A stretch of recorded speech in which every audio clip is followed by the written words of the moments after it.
Welcome to Verbal Mirrors Reflecting Understanding podcast, where the power of words becomes a bridge between worlds. In this podcast, we embark on a dynamic exploration of the human experience, weaving a tapestry of diverse voices, stories, and perspectives. I am your host, LaVenia Richards. Join us on a journey that transcends boundaries, fostering connection, empathy, and a deeper understanding of the rich mosaic that defines us all. Get ready to reflect, resonate, and embark on a transformative odyssey through the art of conversation.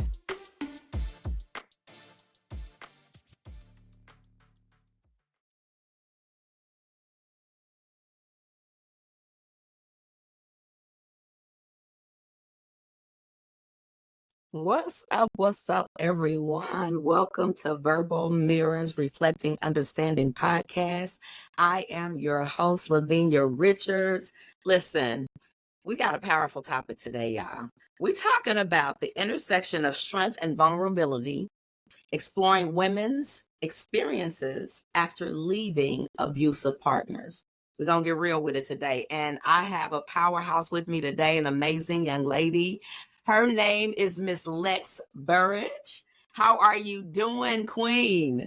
Hi, good morning. How are you? I am doing fantastic. How are you this morning? I'm doing amazing.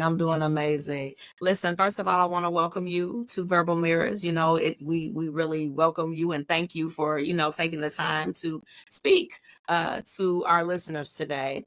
And so before we get started, I already told them what the topic is, but go ahead and let them know why, because I know why I got you on here, but go ahead and let the listeners know why you're able to speak on this topic. Let them know a little bit about who you are and a little bit of your background. Yeah, so I am the domestic violence specialist at Brightwood Community Center, and I work with a variety of different women and men. But what I will say is our women face a lot of challenges here in Indianapolis, and there's not enough resources for them. So the work that I do is like pulling teeth to get help for our women that really need it. So that is like the overview for what I do, but it gets so much deeper than that.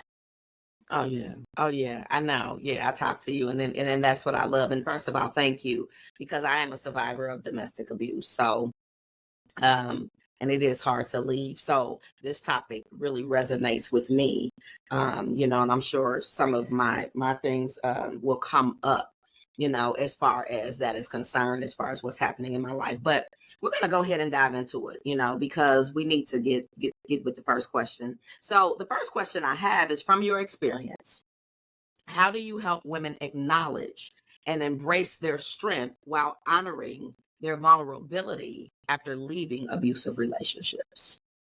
So with their strength, so starting with my women, I do a plan. So we start with protective plans on however that looks like, because I feel like when you are vulnerable, you're leaving situations, you need to feel safe, because that in your mind was your safe place. So how do you feel safe outside of these relationships? If you're not safe, you're always on edge, your anxiety is high.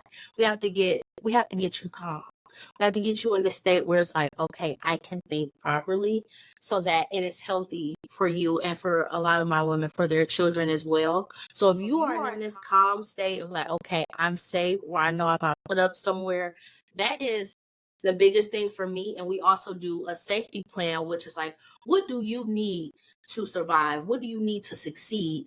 And that is with jobs, housing, transferring your kid's school, applying for assistance, those things to help you, so that you don't feel like you're alone or you don't have anything and you have to stay where you're at.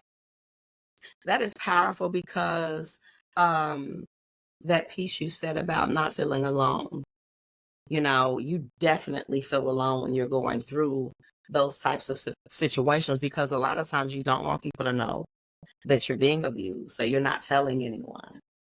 And then you're hiding it from everyone. And so you don't feel like you can go to the police because you love your abuser.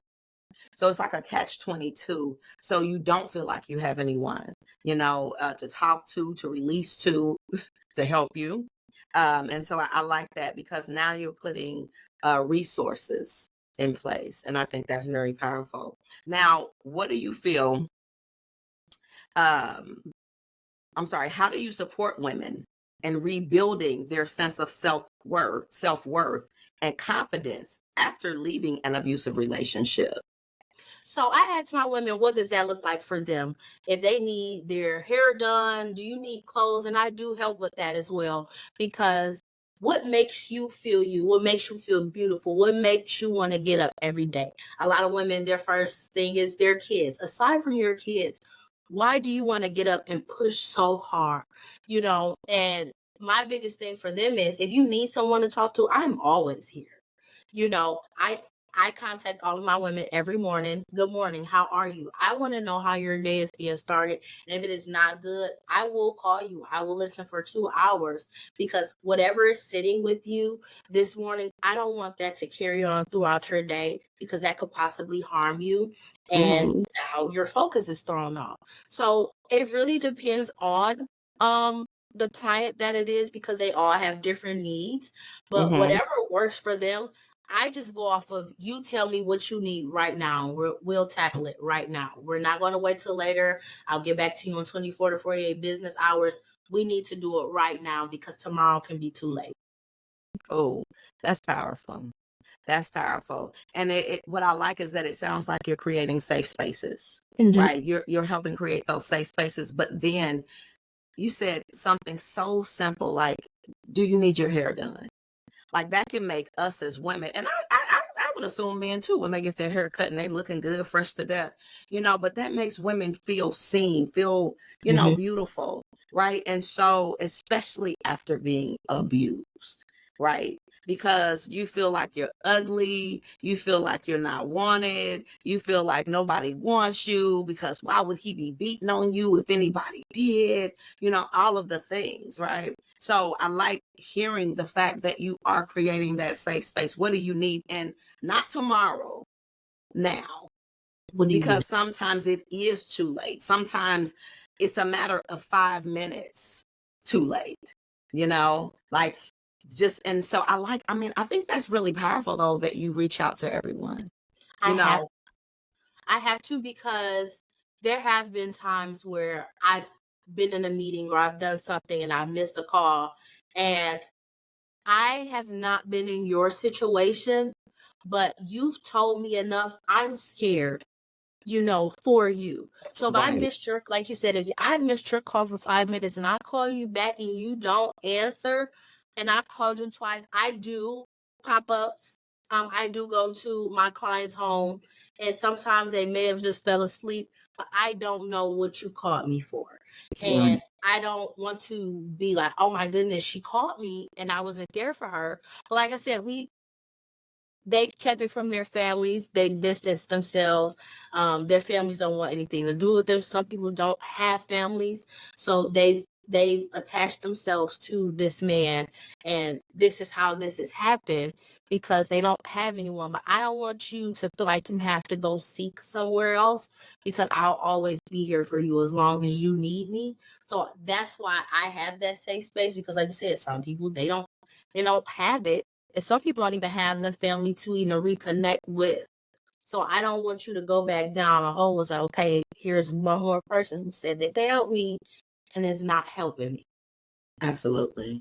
And I always say this, people don't care about how much you know until they know how much you care.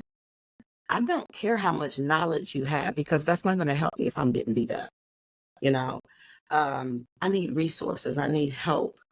I need to know someone like you exists that's in my corner, because, I like what you said. Sometimes people don't have the family, and sometimes the family, it's kind of like your abuser too, because they're calling you all these names. You're so stupid.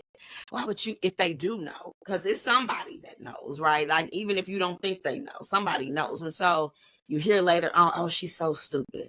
Oh, how could she let him do this? And, and it's so all of these things. So you're dealing with the weight of your abuser and the weight of the people who do know. That's the reason why so many people keep it inside, because it's already enough weight being abused, right? And people are so judgmental until it's them, you know, so you don't know. And so sometimes, and I'm not trying to say that this always happens, but sometimes that can be a matter of life or death for someone, because it can trigger them into wanting to harm themselves because they feel like they have no outlet. They're being hurt from every end, you know. And so I think that's something. And so just to know that you're reaching out, hey, what did you call me for? I may be one person, but I'm one person that cares. And sometimes that's all you need, you know. Yes. Ah, girl, that's powerful. Honey, all right. So in your opinion, how can society better understand and support women in their journey of reconciling strength and vulnerability after leaving abusive relationships? What can society do? A lot of people are not gonna like this answer. Yeah, so give it to them then. That's I like this. Because I live in reality. And if we're in this big fantasy world, everyone would do things a certain way, but we don't. Um, Not everyone has the heart that I have. And you can't force someone to have these emotions towards a situation that they're not in. Right. So it's really more so finding, I would say society, but the little niches, the little communities that could help our women. Finding the actual people that care, because then if we are involving society, now you're involving opinion. Um, and then here comes the she's so stupid. Well, wouldn't it just be common sense to leave? And it's like you don't want to be around that. And it's like, granted, yes, I should leave. I beat myself up every day, like, yeah, I'm stupid, but that's not what we want. And Right. you do have positive people, you have negative people, and this is in any situation. So I believe that every situation is not for everybody. So don't Mhm. include yourself in something where you shouldn't be. And if it's not your thing, not your forte, don't do it, because it's like you're forcing yourself now. But then you start seeing like the little snippy comments that could kind of get to people. And like you said, that could be a matter of life and death. We don't know what someone's last straw is Mhm. until that last straw has come. So society could help by being thoughtful people, but that's a fantasy world that we just have to get out of in reality. Yeah, I would agree. And that's powerful because um, you know, people are so quick to judge until it's them. And I remember, you know, people who did know, because I mean, I stayed for a long time. And sometimes when those people are saying, well, you should just leave, what? It's common sense. It is common sense. But what people weren't aware of is the fear factor of the sawed off shotguns that had been pulled to my head, right? Of the gun that had been shot through my baby's room of my mother's home, like literally, right? The being drug up railroad tracks, you know, beaten outside, right? Pulled behind the back of an alley, beat in the back of a car.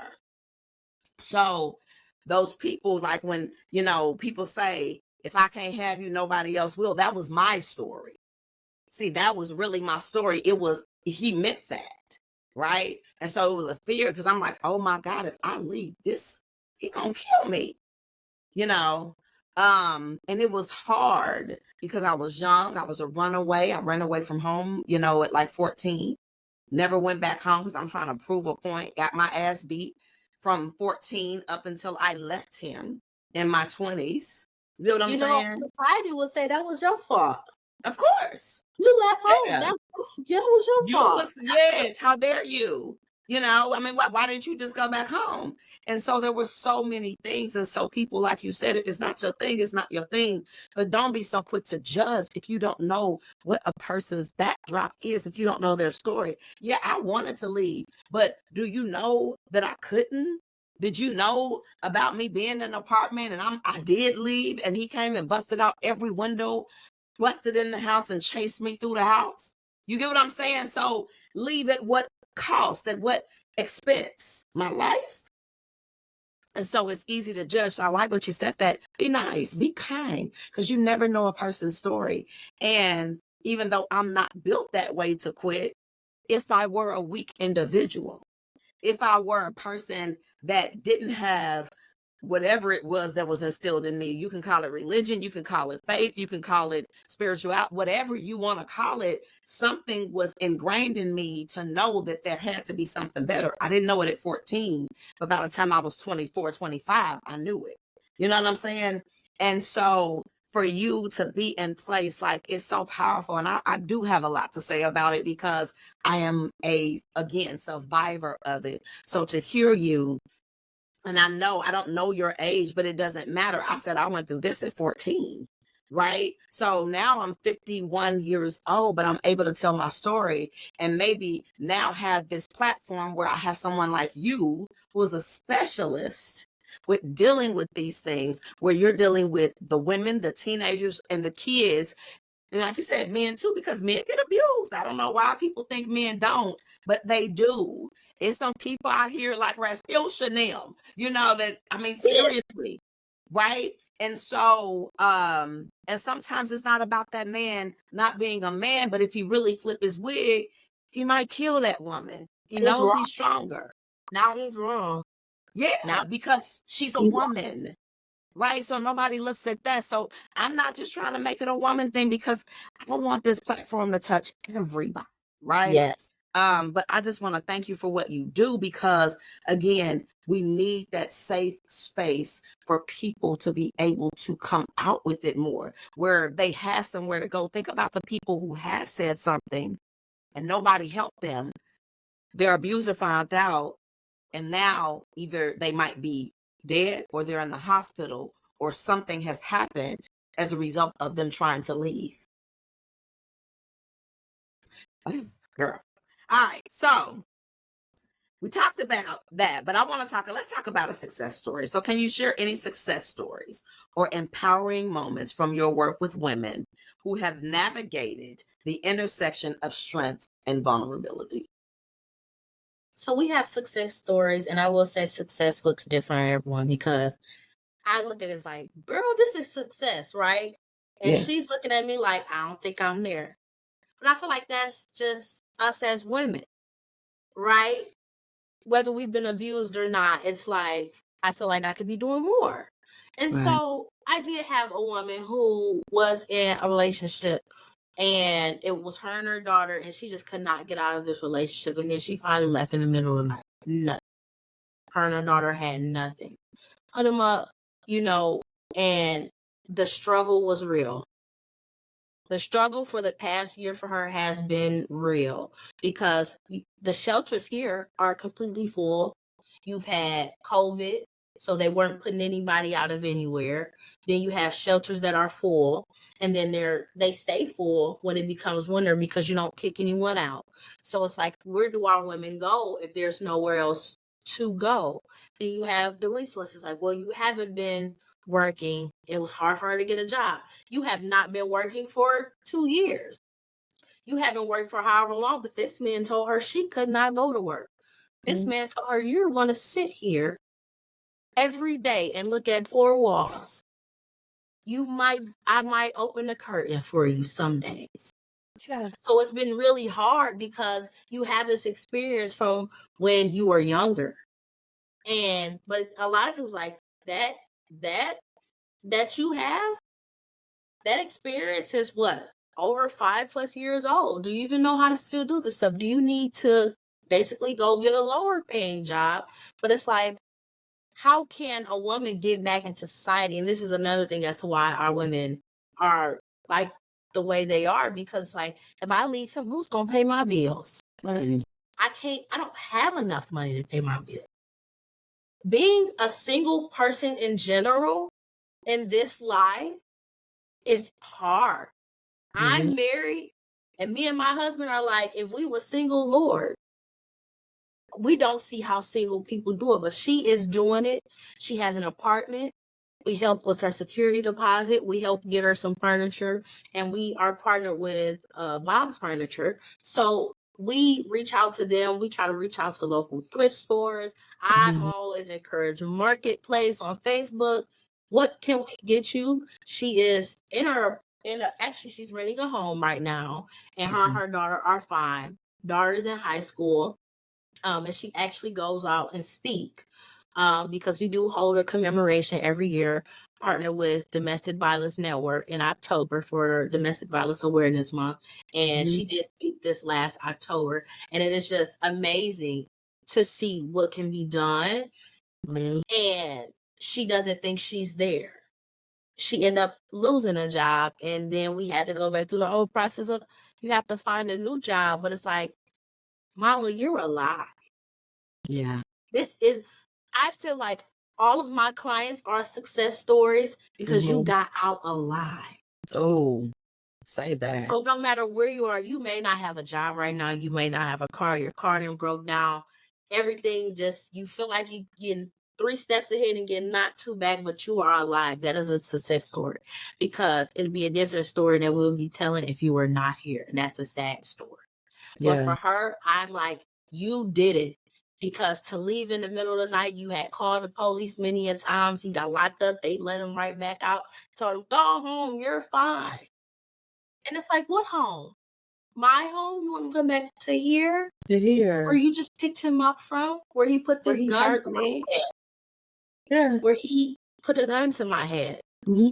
This was home. This was the safe place that IMPD thought was safe for me, which Right. wasn't. So I feel that all of my women are success stories because something completely different. That's that is powerful. And I like that because everybody, does not get out. Everybody is not a survivor, And I like what you said because for me, I think I stayed longer. Of course I was fearful. So we already know the fear factor. But I stayed longer because I was a runaway and because, I think a lot of people don't understand is what you come from too. Yes. So I came from a domestic violence situation. My father didn't beat my mom. My father divorced my mother. So he went on and lived his life, got remarried, and I have a relationship with my dad. He got me on weekends. So I never want to make it seem like he was a deadbeat or anything. Me and my father are super close now. But when you're a child and when you're going through, you want to know, where is my daddy? Because he should be saving me right now, because this is not, why am I watching my mama getting beat up? Why am I watching this man? And I'm like 10, 9, 10, I'm going to say between 9 and 11, but either way, I'm standing next to my mother in my bedroom while this man holds a 38 revolver on us, telling us not to move. Right. And I'm like, what is happening? Right. So, and it was so ironic because I always say, and I know I'm redundant when I say this because I say that words don't teach. I don't mean that you can't hear anything and listen to words and and learn from it and read. Words are in books. So that's not what I mean. What I'm saying is, especially for a child, and even adults, normally a person is going to model what they see. I don't care how many times they say what they're not. I saw my mother getting beat up. I'm grabbing ice picks. I'm like, we gonna take this dude out. Like, me and you, mama, like, what's good, right? But then, and all growing up, I am never letting no man do what my mother let those men do to her. Oh my God. And I turned around and I did exactly what my mother did because it was a learned behavior. My subconscious only knew that. The word sounded good, but the behavior was learned. And so when I got in that relationship, it was like, oh, I should leave, but now I see why mama stayed. This is why she stayed. Okay. Because it's a whole different okay. And you want to know something? So, and how I landed here, my mother, I have never been in a domestic violence situation. Actually, I'll take it back. I always say that, but then I'll take it back because I was as a child, because I watched my mother go through that. Right. And my entire life, I'm like, this is not what I want. Yeah. My mother has, is an alcoholic, bipolar, schizophrenic, and a lot comes with that. My mother had me at 17, so this is my best friend. Yeah. And I'm going to ride with her forever till this day. And she is still with her abuser. But one thing I will say, my mother's no saint. Because you know what, that alcohol, she get the going. Yeah. and she could spark some of this stuff, which could be triggering for both of them, which is not healthy for either one. And I looked at it like that. It's like this is just I can't do this in my life. Right. Because my mother is not happy. Right? She has days when she's happy, but it's like overall my mom's not happy. But I have a sister who is 2 years younger than me, and we both are like, this is not what we're gonna do. And I stuck to that. Even like you said, I got caught up in this, and it's like, this is what happened with my mom. My sister got caught up in the same thing. But one thing I cannot say is, yeah, I was in this situation, my mom was in this situation, and it's still possible for people to not be in this. Like, you chose to do that, and you still saw what was happening to your parents. But it's like, no, I don't fault anyone for that, because I have not been in that situation. But my sister, who's 2 years younger than me, has been in these situations. And when I was younger, I'm like, what are you doing? Right. What are you doing? Right. But I have to think, we're not the same person. And I grew up more so as taking care of my sisters.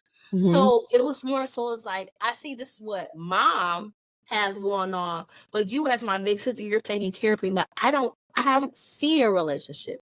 It's been summers with our dad, we could always call him, but we were not there every day. Right. Our Monday through Friday, waking up, going to sleep, going to school, we was with our mom. So this is what we saw 5 days out of the week. And it's like, I got the 2 days out of the week. That Saturday and Sunday is what I've built my life on. But my sister built her life on that Monday through Friday, 5 days. Yeah. The majority of her time, that's what she took with her. And I'll never be mad at her for that. She's got out of the situation. Thank God. But when you're in those situations, every time she called me, hello. But me and my sister, like I said, we're 2 years apart. So we were extremely close. Yeah. So I was dancing anyway, but I knew when she wasn't calling. And we talked every hour. It's ridiculous. Even my mom, as much as me and my mom talk, it's crazy. But it's like, when I stopped hearing from her, at first I'm like, you being fake, you being this. It's like, huh? It's like, you don't want to talk, but every time you did call me, you were by yourself. Yeah. Where you could speak and be free. Exactly. And it's like, okay, and that's fine. And I was catching on, but I was still young. I'm only 25. Okay. I'll be 26 in June. Awesome. And a lot of people look at me as like, I would have thought you were older. I took after my grandmothers, because when I was with my dad, I was with my grandmother. Or I would tell my mom's mom, like, hey, can I come over there? Can I stay? And then I end up choosing a high school that was up the street. So I stayed with her. And it's like, I felt like I had left my sister because we're 2 years apart. So she still had to go to middle school. But then I got a car, and it's like, now I can pick you up. I can take you. I can do this. But it took that age of 13 and 16 until I could actually drive, where it was like a disconnect. Because like, I'm going to stay with Granny. Granny got it all together. But Granny don't deal with Mama because, she got some stuff going on that Granny just can't be a part of. And it's like, I took that, and I feel like I left my sister. And it's like, I feel like I left you, and maybe that's why you just took that on to say, and you ended up in these relationships because she was young. Like, when she came to high school with me, you're in the hallway arguing, you're fighting with guys, and it's like, what are you doing? And I get relationships can be frustrating, but he's stronger than you. I want you to know, he's stronger than me. And no matter how tough I think I am, girl, we not gonna win. Wait a minute now. Yeah. Now, some females come along, let me know. But we can't be doing this in school. So I don't fault anyone, and I don't like the people that say, well, you had the same opportunities I had. That's what you chose to do. You chose to stay. It's like, no, let's help people. Everyone ain't the same. All the outcomes are not going to be the same. At all. So I don't fault anyone for that. But it's like, a lot of this stuff can be learned behavior. Because I may not have got the domestic part, of my Mm-hmm. mom, but I got everything else. Mm-hmm. Being a married woman, it had to change. My Yeah. mom was not a mom, right? Yeah. I had to learn that you have to clean this up, okay? You know, and my husband cleans, but it's like, girl, I ain't gonna do all the cleaning. Yeah. You know, Yeah. I picked up things like just being a woman that was not taught to me. So Correct. there were things that I still had to relearn as well. So I Mm, don't want our parents to think, well, I did the best I could, but you were still in this situation that does affect your kids. it absolutely does. And I'm so glad you said that because that was the thing, and coming from, because when I left, I didn't want to go back to what was at my mom's house. Right? So I'm just like, I mean, I had a baby by then and I had so many emotions. And for me, just being transparent, because see, my mom, I always say, I guess they did the best that they could with what they had. I am a parent and it is not easy. And I have made some graveyard plays as a parent, period. There's no books. There's books, but there's no books to these situations that you deal with your kids, right? But in that situation, it was just kind of like, I didn't want to go back to what was happening at the home, right? And then by this time, because I was looking for love, like my mother would leave me at home by myself. So now I got my mother gone, or when she didn't no longer or could no longer leave me by myself, then I started being watched by my big mama, who was an alcoholic, which was how I got molested. You see, so it was a ripple effect. So now I got all this trauma, all this childhood trauma. I'm not going back there, right? I'm thinking I just deal with this, right? Because I had gone to juvenile. She sent me to juvenile. I was in group homes. I was in foster homes, right? So all of this, so I'm thinking she gave me away. Go back for what? Go back for what? She gave me away. So I'm carrying it because I'm a child. I'm 14. What do I know about life, really, for real? I'm making adult decisions, Yes. right, with a child's mind. But I've lived an adult life. It's so weird, right? So it's like, okay, and then I'm pregnant at 13. Then my father wants to blame my mother. Well, how can you blame her when both of you guys left me in a space and a place, right, where I felt that I had no one? So then when this man comes along, a boy at the time, the first young man to say, you cute, or pat you on the butt, you're like, oh, Grace, cute. Somebody, what? Daddy gone, mama gone, but he here. Then you think that's love. And then it turns and it escalates. And you like, oh my God, what did I get into? So I don't want people to think either that it's always boom, you in a relationship, boom, he hit you in the face and it's like, ah. No, it's progressive. It's progressive. The tone could get louder. And then the tone can go into I'm in your face. And then the Yes. in your face can go to let me grab you. And then the grab can go to let me push you. And then the push can come to let me slap you. Then the slap can go to let me punch you, and so on and so forth. And that's what happened. It was a progression. Yeah. So I think that people need to understand that it's not always so clear cut and dry, because like you said, well, your sister picked up one thing, but what did she need in that moment? You know what I mean? That's whatever it was that she saw, she grabbed something from that, and she felt like, okay, in her mind, maybe my big sister gone. I'm here with this foolishness, mama clowning. Clown. And in her mind, she might be like, she's living the life over there with Granny. She did. You get what I'm saying? So now she's like, okay. So she want to get out probably. I can't speak for your sister, but I'm just saying, just from how domestic violence goes, you looking for something. You're looking for something because you hear my best friend is gone. The one who thugged it out with me is gone. So now, right? So I gotta get out of here. And then you think it's love. And then you end up in the same situation. But you don't want to go back to mom and daddy because that's not better. So it's a cycle. It's a vicious cycle. It's a Yeah. really bad cycle. I will say that because even my sister, like before going to college, she did try to go live with my dad, and it's hard because we've never lived with you all the time. Yeah. And our dad is being a dad, and she's like, oh my God, I can't stay here as a 16, 17-year-old because you are getting on my nerves. Yeah. You're getting on my nerves. You got a million different rules. I'm almost grown. And don't nobody want to stay here. So it's Exactly. like you get this double whammy, but it's Yeah. like I for sure said, like, I'm gonna come back and get you. Yeah. Just one more year, you know, I'll be Right. driving. I know how to drive at 14, but my Yeah. grandmother would not give me a car. And I'm Yeah. like, you just wait. Just wait. Yeah. And I started taking them. Oh, and then my mother had another baby when I was 12 and my sister was 10. It's like, girl, what did you do that for? You didn't need not nary another one. You Not did, nary another one. You and you've been going through all of it. seriously. And now I've raised two. Those Mm. two act the same. And it's they act like my mom. And it's so, and I'm like, none of the three of them get along.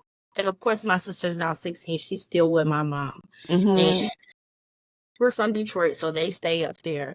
And I just know, like, that her and my mom's relationship, it is like cat and dog. Mm-hmm. Yeah. Like, it's so bad. But it's like my sister did. It's like, you left me. But Mm-hmm. my sister has always told me she has never felt love Mm-hmm. if it was not me or my grandmothers or Yeah. my dad. Like, I didn't have love Yeah. growing up. And then she looked at it as she was the middle child. And you know, people talk about this middle child syndrome. She's like, Lex, you are the perfect child that anyone would ever want to have. Perfect grades. I'm not getting the best of grades. I'm passing. But then you have the baby who is 10 years younger than me, who is the baby. Yeah. You know, so it's like I'm left with nothing. Mm-hmm. You got the perfect child and then you got the little pretty baby doll that she just gave birth to. Right. So it's like, who was going to love me? And it was not more supposed that my sisters didn't love me. Yeah. But it was like, who else? I see everybody else getting this love from everywhere. And I don't have that. Yeah. So like you said, the first person to tell you pretty. Baby. Oh Lord. When we got to high school and immediately as soon as she got there, she came in the ninth. I was in 11th grade and I'm like, what are you doing? Because her first boyfriend she ever had was actually in the 11th grade with me. And I'm like, okay. Oh Lord. What are you doing?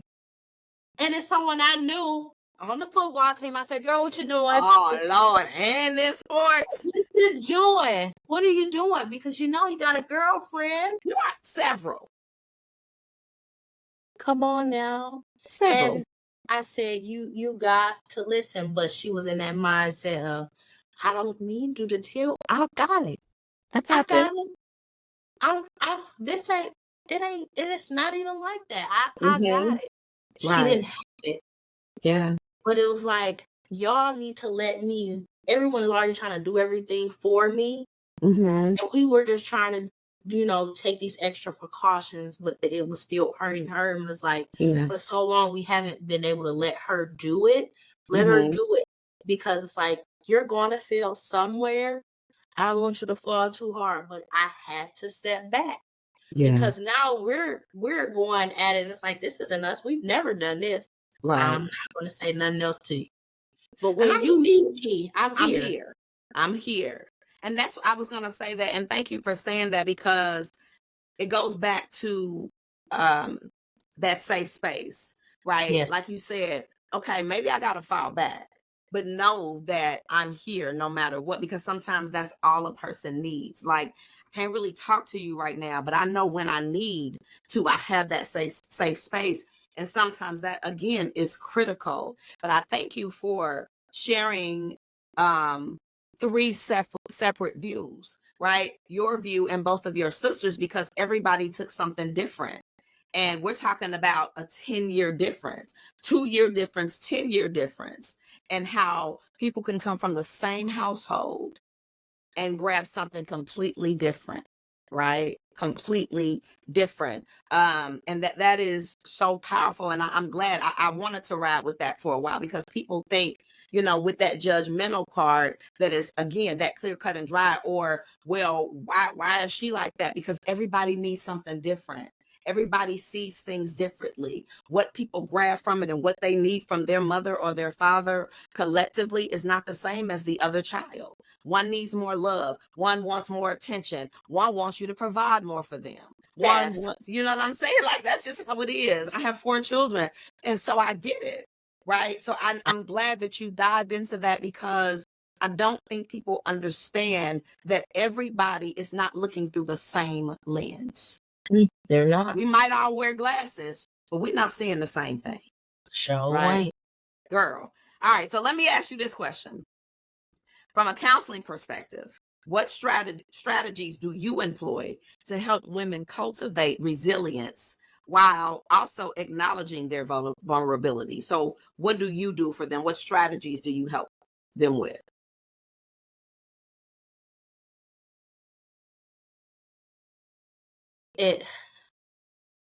I would tell you what I do, but it don't always work. Okay. Um, of course, just talking to them, Mm-hmm. but me just being there, and I would say 24/7, Mm-hmm. that builds and that helps with that vulnerability, because you became vulnerable with this man, right? But you were vulnerable with him because you felt that was all you had. Right. So now I am we're removing a big chunk out of your life, and I inserted myself in that void. Mm-hmm. Right. So vulnerability, it's me. It's like, throw it at me. They throw punches at me, They be talking to me crazy. I'm listening because I'm saying something that you don't like, right? Right. That's fine. Because they know to call me, and it's like, this is I'm venting. Right. Because they know if you don't say the V word at the beginning, Lex gonna have something to say. If you calling me to vent, let me hear it, and I'm shut up. I won't say nothing. But if you didn't tell me that, and you sound like you calling me for a solution, Lex Mm-hmm. got a solution, but you ain't gonna like me. You ain't gonna like me for a minute.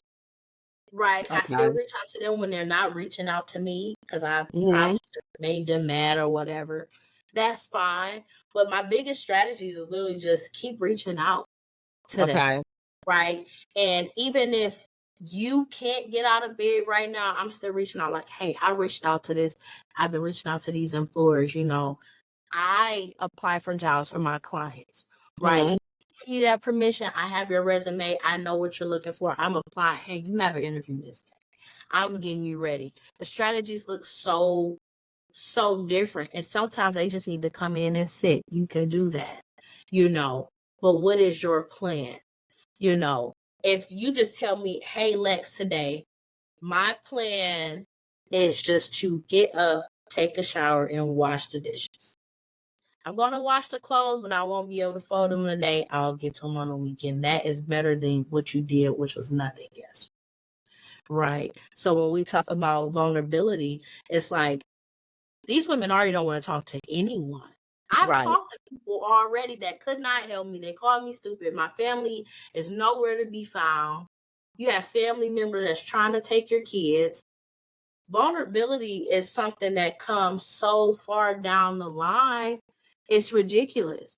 But I'm here for that. I'm here for that ride. You taking too long to be vulnerable. I'm about to go. It's not a time frame.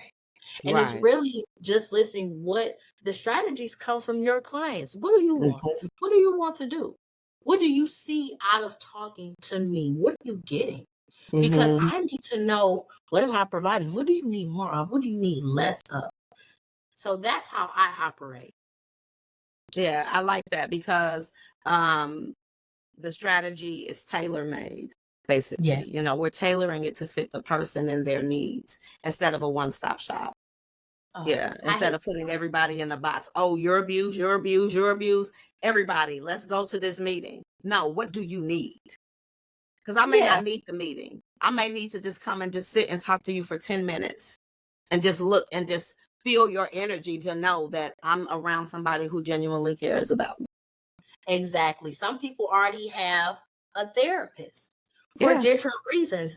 They just need the outside help. yeah, I've done the mental piece, but I get the physical piece. It's time to get to work. Yeah. I've took care of myself now, so I feel. But some of our women is like, we might need to go to a meeting or two. We might need to have a sit down because you talk for long. You still mad. Yeah. You still ready to go fight. Right. If I Yeah. see him, if I do this, you're not ready. Yeah. Yeah. You know, if I hear this, if he be still be calling me, you're not ready. It's certain steps you're not ready for. We gotta eliminate. Yeah. But one thing I will say is I don't tell my clients what to do. Yeah. Right. I have clients that are still in these relationships. Excuse me. And I Yeah. don't neglect them Yeah. because I can't help you because you're still sitting over there with them. Yeah. Oh, not everybody can get out at the same time. That's right. But am I doing everything that you need? But when you go to work, can you talk to me? I do. Yeah. What's the hours? I'm Yeah. checking on you. I don't Yeah. call you, you call me. Yeah. Oh, it could be Whatever it from this takes. whenever. But I'm not going to not help someone because you're still there. Mm-hmm. That's Mm-hmm. ridiculous. Yeah. I think that's powerful that you said that too, because, again, I said I was scared to leave, so the stress of she sounds stupid, she ain't nothing but a kid, she gonna be on welfare, she ain't gonna do nothing but getting beat on and have a bunch of babies. She had a baby at 13. So all the judgment, all the criticizing, all the ridiculing, right? Until you walked in my shoes. So, I like the fact that you said that at the end of the day, um it matters for people to know that they have a safe space, Yes. regardless of what that is. If it's my hair done, if it's 5 minutes of conversation, if it's sending a text, if it's receiving a text from you just saying, I pray that your day is amazing. Sometimes it's, just the little things, right? And I think we miss that as a society. Like, oh, girl. All right. So my next question is, how do you address any internalized stigma or shame that women may experience as they confront their vulnerabilities after leaving abusive relationships, right? Because there's internalized things that we have. So how do you address that? I talking about it. I address that and I typically ask questions, and some of my clients have different like raw levels on how far they'll go. But Mm-hmm. majority of the time it's talking about it because they've never talked about it. Okay. And just within conversation, something may trigger them because they can sit there and say something to me and they're like, oh my God, I've never said that out loud. And then Mm-hmm. you realize there's a lot of things that I have not said out loud. And it sounds crazy coming out of my mouth. I know. But Right. it's like, and they're in shock. Yeah. And it's like, how do you touch on that? And it's like, well, once they said, oh, I've never said that. And it's like, okay, now let's dive deeper into that. And then something else comes up. I Comes can on. ask a simple question like, how's your mom doing? And it goes on. When you're reaching these internalized things that we're now adults, and I have clients as old as 50, these are things that they're now saying, like, I haven't said this since I was a child. Mm-hmm. And when I said it then, didn't nobody listen to me, didn't nobody care. Mm-hmm. So I kept it there when I was, like you said, 13, 14. I kept it there. And I'm now 50. And now I'm saying it. And it's like, oh my goodness. I just said that. And I Right. haven't said it in almost 20, 30 Ever years. almost. Yeah, exactly. So that's how, like, you really have to reach people. And I learn people. I learn how to talk to them because you can't talk to everybody the same. Everybody is different. So that is literally how you reach people because Right. you need to be talking my language.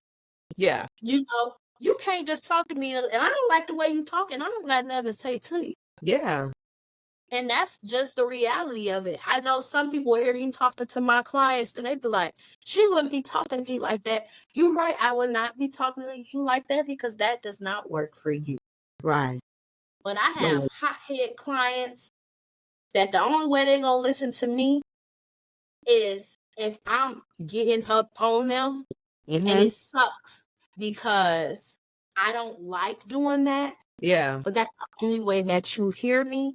Mm-hmm. And then we work on it though, because these are some of my donor clients. We work on that because I even use that with them like, hey, you realize this is your only way. This is my only way to get a response out of you because you're used to all this yelling. Yeah. You're used to people doing this, doing that. But then when they stop yelling at you or they stop what you thought was caring, you start to do what you wanted to do. I said, I don't like you. You know, I will still help you. Right. I messed up. Okay, it's okay. I'm not going to beat you up for it. Yeah. I'm not going to beat you down for that. So that is literally how I work with my clients because I literally look, everyone is a one-off situation. Everyone is different. You can have the same exact story in your relationship, but you didn't have the same upbringing.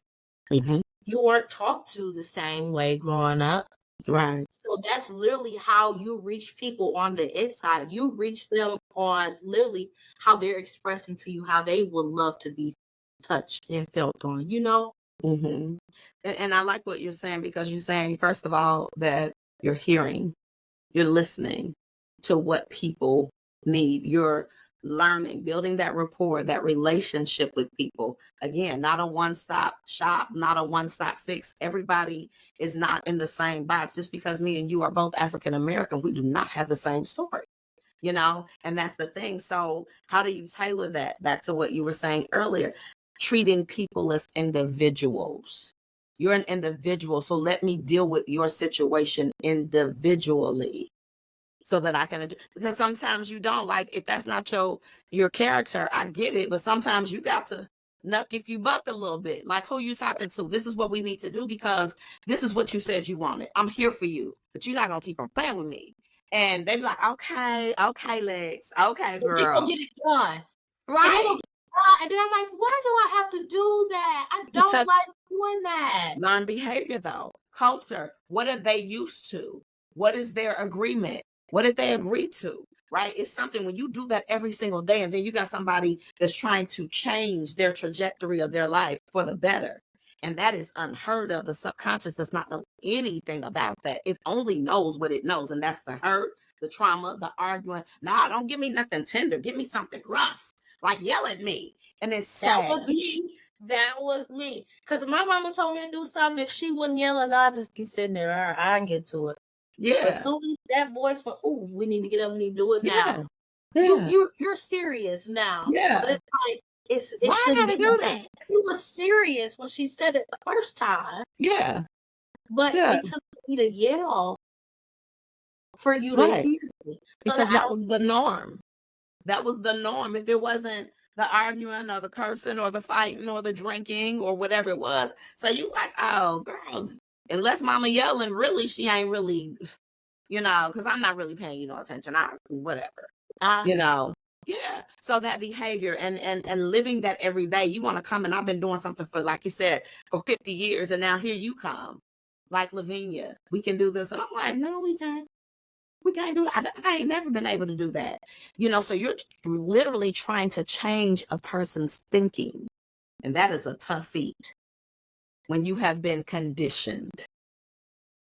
For so long. Yeah. I've been married for 5 years. And let me tell you, he be like, it's showing again. I'm sorry. Give me a minute. I'm working on it. Because I used to be a yeller. I grew up in a household. We don't yell in this house. Yeah. We do not yell in this house because it doesn't. What does that solve? It's a screaming match. That is one thing that I love about myself. We do not do in here. But early on, when my husband and I were dating, he was the nicest person ever. And then one day he got mad and was like, Lex, you don't know how to talk to people. I'm like, I don't know how to talk. I don't know how to talk to people. I had to sit back. I don't know how to talk to people because it's just so nasty when you don't agree with something. You don't have to always agree with people. It's like Yeah. agree to disagree. But you don't have to get nasty. But my mama get nasty with anybody. Yeah. And I'm get nasty until you get nasty because you ain't about to get nasty on me. Yeah. I'm gonna out nasty your nasty. Exactly. And but my thing is, I'm not that person on. Right. And my sister's 23 and she nasty. Yeah. Right. But my thing Yeah. is, I grew up so fast because I Yeah. had to raise two. Right. I Right. have this motherly thing over my head where it's like, people like, girl, you ain't 25, you lying. And it's like, I don't act like I'm 25. I have clients that are 25. Complete opposites. It feel like Yeah. I am at my 16-year-old sister. But Yeah. that's what they need. So I'm okay with people thinking I'm older as long as Mhm. it's in a good way. Right. Right. And where they can see the maturity in you, where they know that you have some skill set to help them. Because to me, age is not always a factor, right? Because I have looked at a 5-year-old and learned something. Mm-hmm. Literally. Like, I oh, have that's how you do that? Yeah. You say you have a 5-year-old? 5-year-old and I have a 2-year-old. He'll be 2 May 21st. Yeah. And it's a humbling experience because he humbles us so much. We're like, okay, They he's teach you. right, bro. He was right.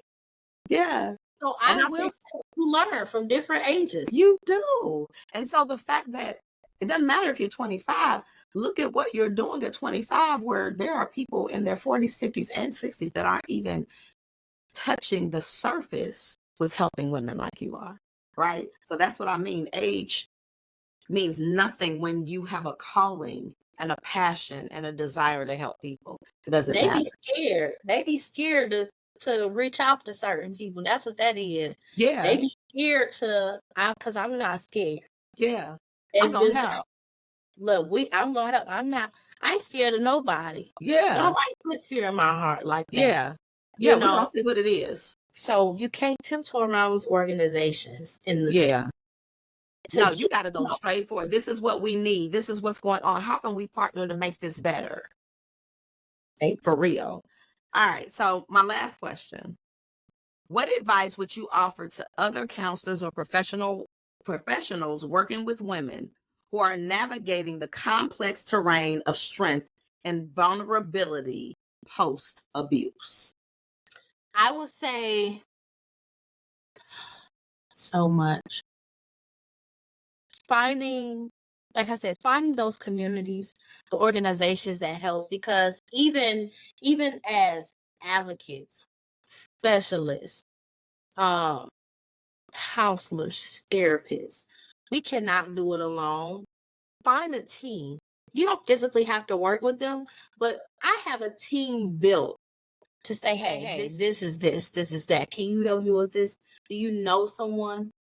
You have to have these relationships that are just outstanding. Mhm. What's another good one? Talking to each other. And Mhm. also actually being there for your client. Don't let them be another name that you have in your email that you heard about until it's too late. You're getting Mhm. back to them too late. That's why they all have my phone number, because the email is not the best way to reach me if you need help. Right. Okay? That is for people. I don't get back to you in 24-48 business. Yeah. I have my people good with their people. Yeah. No. Be Right. personal with your clients as far as your job allows. Yeah. Because I know you do still have to have your boundaries. My Mhm. boundaries are a little weak. Okay? But that's because everyone else's are so far up with the organizations that they're in. So for those who are struggling in organizations, get out. If you say you want to help women, let's help these women. And Mhm. that's don't hide behind nobody. Get out here and do the work. No Yeah. matter how you gotta do it, if you really want to help, do it on your free time. But Yeah. just get out here in these streets, the community, reach out Facebook. Even TikTok now. I gotta learn how to work TikTok, but let me tell you something. It can help you. Oh yes, I am a TikTok queen, honey. And I told you I'm in my 50s. I'm 51. So, but I will TikTok away and mostly for business, but I love giving like empowering or encouraging messages or whatever. Um, because I have a lot of life history to talk about, a lot Yes, of life experiences. So, I definitely appreciate what you do. And like I said, I don't want to be redundant, but I do want to make sure that I keep expressing that because as someone who is a survivor of domestic abuse, and I think people need to understand domestic abuse is not just physical. Domestic abuse can be verbally, it can yes, be emotionally, as well as physically too. There's a lot of abuses that it all goes hand in hand. Because the name calling, and yes. the disrespect, some people can get spit on. I've been spit on. I was literally feeling like that's the nastiest and most degrading thing that you can ever do in your entire life to somebody is some spit, right? But to be degraded to that capacity. I was 14. I have a phobia of spit. I don't like slimy So nothing. when you just said that, It it makes was you sick. Oh my God, seriously. my And so mom to said be treated, liar, thief, and spitting. That was it for her. yeah. So It's, you know, and so to be degraded as a human being like that. And I still remember that, of course, because you're not designed to forget. I'm not there anymore. And I've definitely healed from that. But it was a process because I didn't have counseling. I didn't have someone that was a specialist to come along and say, hey, LaVenia, you're a teenager. Let me help you maneuver through this, being a teen mother and being abused and whatever, being a runaway and da da da da. So everything that I learned was on my own. Everything, it wasn't so much that, oh my God, I went to counseling. No, it was, I matured, I grew up, I got tired of getting my head knocked into walls and holes being in walls and money being stolen from me and him being a cocaine addict and on and on and on.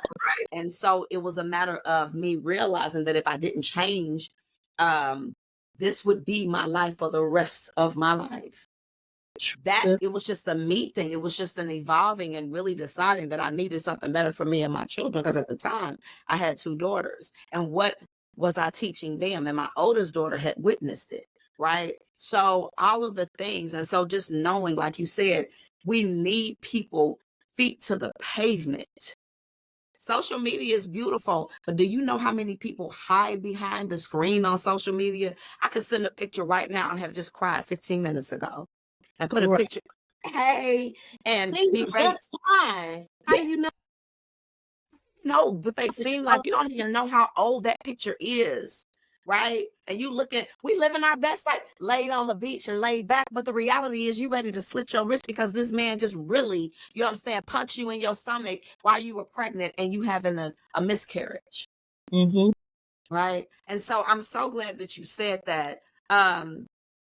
I want to make sure that you leave the people with first about anything that you want to leave them with, but also make sure that you leave your contact information or any other resources that you want to leave that women that are facing any type of domestic abuse or anything so they can have those resources. So go ahead, whatever you want to leave the people with. Yes, absolutely. So I'm at Brightwood Community Center as a domestic violence specialist. We also have a youth advocate, Jay, there. We also do teen dating violence classes in the schools so that we're reaching our youth, high school and middle schoolers so that they know this growing up. And then they see this at home, they have someone to reach out to. And we can always be reached at any time of day. You can find us at brightwoodcc.org. And also, I will say for those who deal with a bunch of different clients, hurt people do hurt people. So don't fault them for the things that they may say or the attitudes that they might have. Be nice, be kind. That rubs off on everyone. And no one can never hate someone who's so kind. They're just nasty and bitter at that point. And that's all I have. Oh, I love it. Lex Burrage. Thank you so. Am I saying that right? Is it Burrage? Barrage. Barrage. Okay, let me say it right, honey, because I ain't gonna mess up your name. Lex Burrage, right? Yes. Because we need to be respectful. I want to say your name correctly. I want to thank you so much for joining us with your expertise, with your experience, and just being transparent. You didn't have to let us know about your background, but that's why I had you on because I knew that you had something to tell.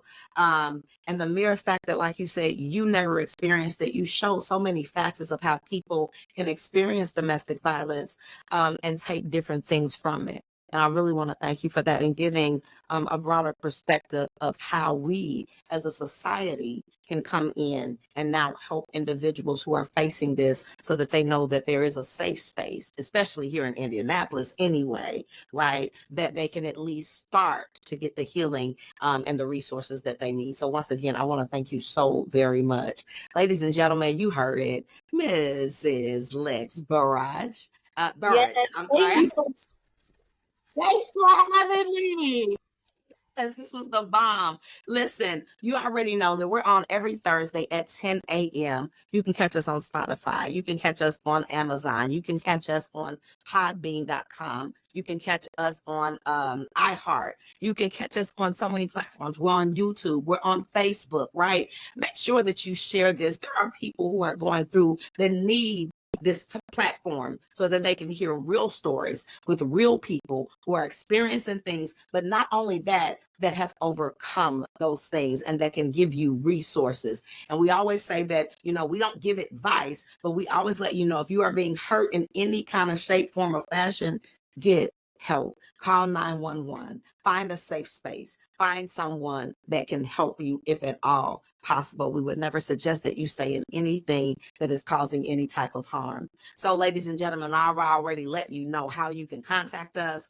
Miss Lex already let you know where she's available, how to reach her, how you can get the resources, what she does. You hear her heart. You hear that her feet are there to the pavement. She's walking grassroots to the ground outside, helping individuals, and she cares. So that's what we need out here. And again, thank you so much. We'll catch you next week, same time, 10 o'clock a.m., where you can hear it raw, uncut, real on Verbal Mirrors Reflecting Understanding podcast. So, ladies and gentlemen, you already know how we do. We're going to close us out with a good old video so you can hear that outro. You know our music. You know we get down. But again, thank you so much. And we are going to close out right now. Thank you, ladies and gentlemen. Bye. As we wrap up another episode of Verbal Mirrors Reflecting Understanding, we encourage you to carry the reflection sparked here into your daily interactions. Let the echoes of diverse perspective guide your journey towards greater empathy and connection. Thank you for being a part of our dialogue. Until next time, may your mirrors of understanding continue to reflect a world filled with compassion and unity.